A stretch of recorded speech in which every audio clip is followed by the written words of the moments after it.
Perkenalkan, nama saya Dewi Noviana, NPM 212200002. Di sini saya akan memenuhi tugas vlog mata kuliah sejarah praaksara hingga Hindu-Buddha di daerah dataran tinggi Dieng, Jawa Tengah. Let's go! Dieng berasal dari bahasa Jawa kuno yang memiliki arti tempat dewa bersemayam. Candi Dieng merupakan sebuah kompleks candi yang berada di dataran tinggi Dieng yang berada pada ketinggian 2000 meter di atas permukaan laut.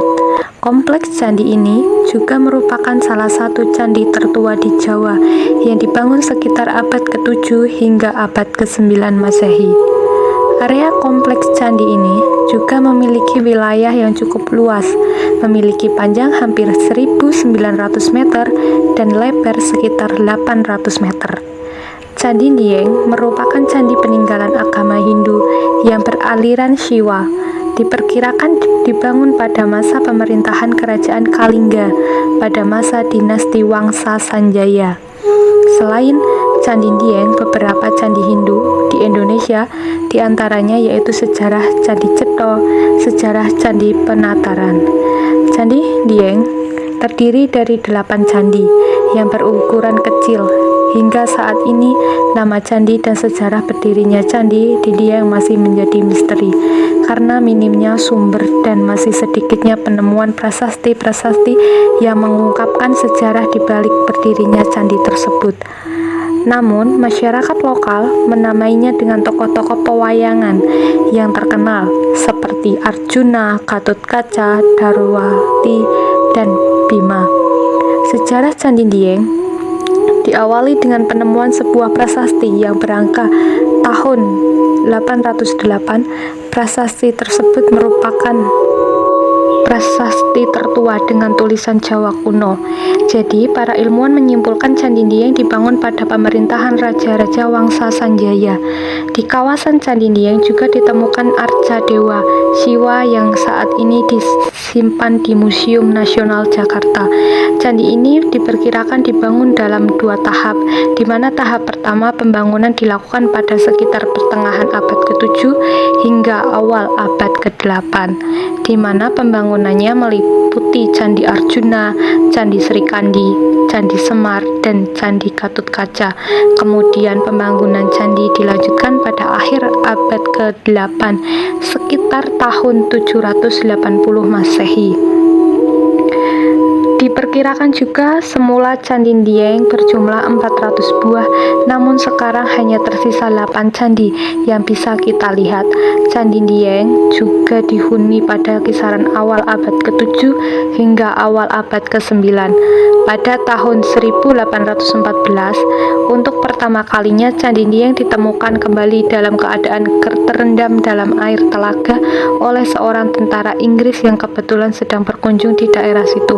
Hingga pada tahun 1856 dilakukanlah pengeringan untuk mempelajari bangunan candi yang baru ditentukan tersebut. Di pengeringan tersebut dipimpin oleh Van Ginbergen.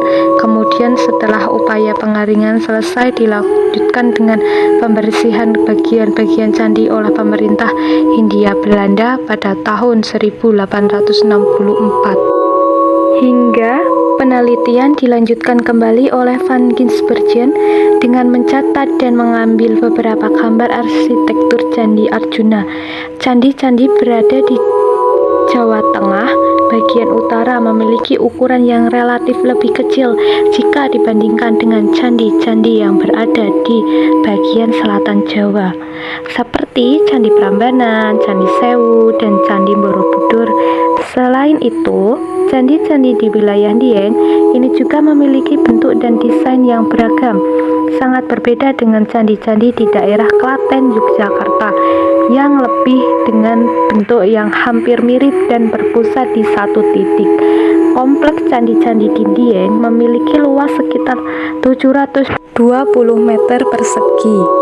Kompleks kompleks candi tersebut dibagi menjadi 4 bagian, di mana 3 bagian terdapat bermacam-macam candi, sedangkan 1 bagian hanya ada 1 candi. Penamaan Candi Dieng didasarkan pada cerita wayang dari kitab Mahabharata, di mana 4 bagian itu adalah Arjuna yang terdiri dari 5 candi, Gatotkaca memiliki 5 candi, Dwarawati terdapat 4 candi, dan Bima yang hanya terdiri dari 1 candi. Berikut penjelasan dari masing-masing bagian.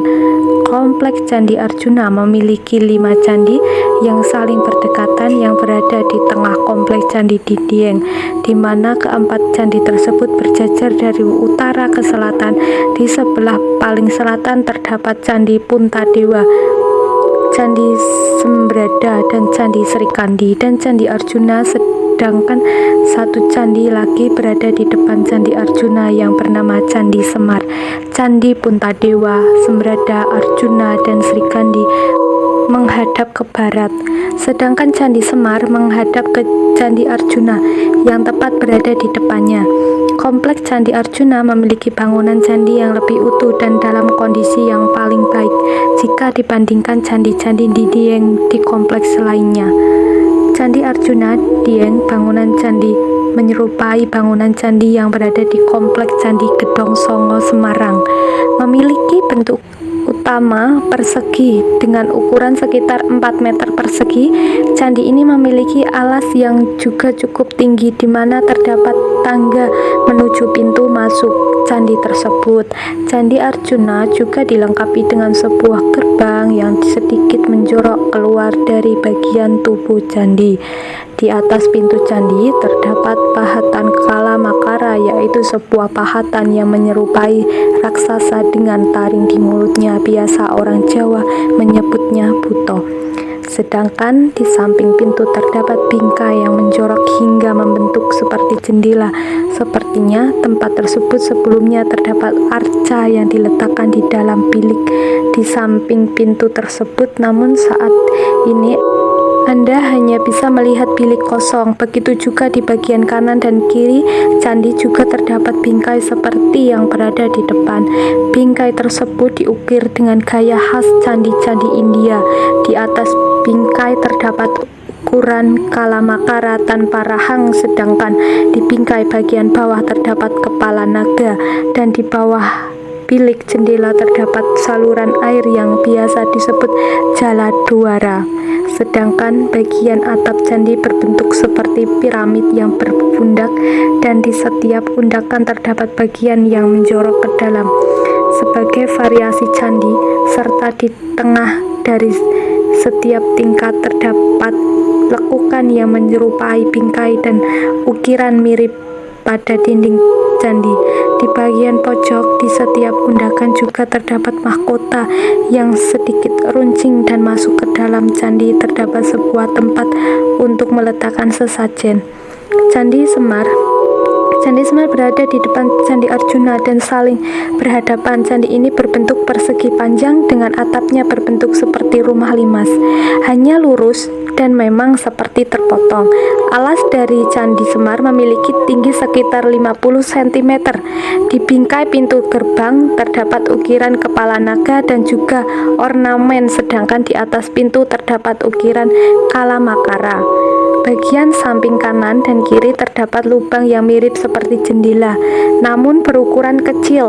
Di samping candi terdapat 4 lubang, 2 di bagian kanan dan 2 lagi di bagian kiri candi. Sedangkan pada bagian belakang terdapat 3 lubang jendela. Di dalam candi hanya terdapat ruang kosong yang diduga dulu digunakan sebagai gudang senjata. Candi Srikandi Dieng. Candi Srikandi berada di sebelah utara Candi Arjuna.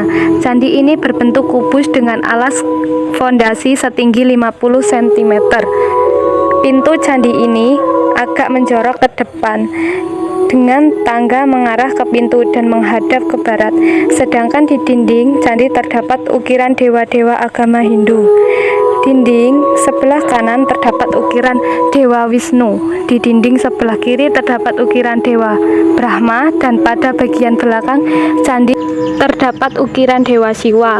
Ukiran-ukiran tersebut sudah tidak terlalu jelas lagi bentuk aslinya karena beberapa bagian ada yang rusak.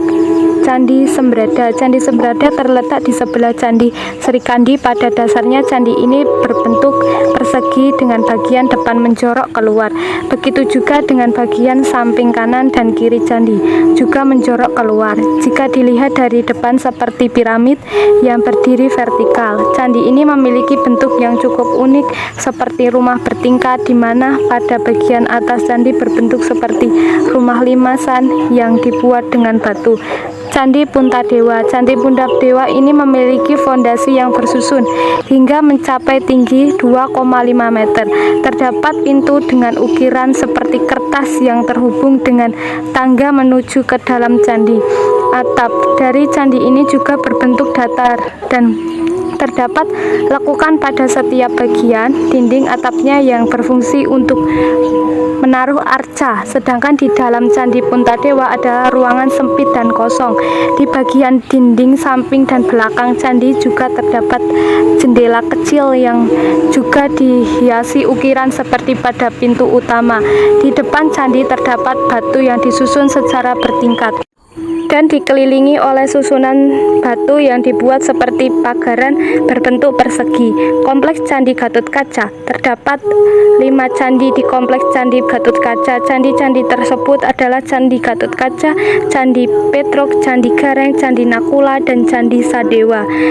Dari kelima candi tersebut, hanya Candi Gatotkaca saja yang masih berdiri kokoh hingga sekarang. Sedangkan candi-candi lainnya hanya tinggal teruntuhan batu. Candi Gatotkaca memiliki fondasi utama berbentuk persegi dengan tinggi fondasi 1 meter. Sedangkan bagian samping kanan, kiri, dan bagian belakang candi menjorok keluar. Dan di setiap sisi dinding candi juga terdapat lekukan yang biasanya untuk menaruh arca. Kompleks Candi Dwarawati. Terdapat 4 candi di dalam kompleks Candi Dwarawati, yaitu Candi Abhiyasa, Candi Margasari, Candi Pandu, dan Candi Dwarawati itu sendiri. Dan Candi Dwarawati juga merupakan candi yang terlihat masih utuh di kompleks ini. Candi Dwarawati ini memiliki bentuk arsitektur candi mirip seperti Candi Gatotkaca, di mana memiliki bentuk dasar persegi. Candi ini memiliki pintu yang menghadap ke barat dan menjorok keluar. Sedangkan di sisi lain terdapat tempat untuk menaruh arca yang membentuk sebuah lekukan ke dalam. Di bagian atas lekukan berbentuk oval yang sedikit mengerucut. Di sekitar lekukan terdapat ukiran yang nampak sedikit rundak.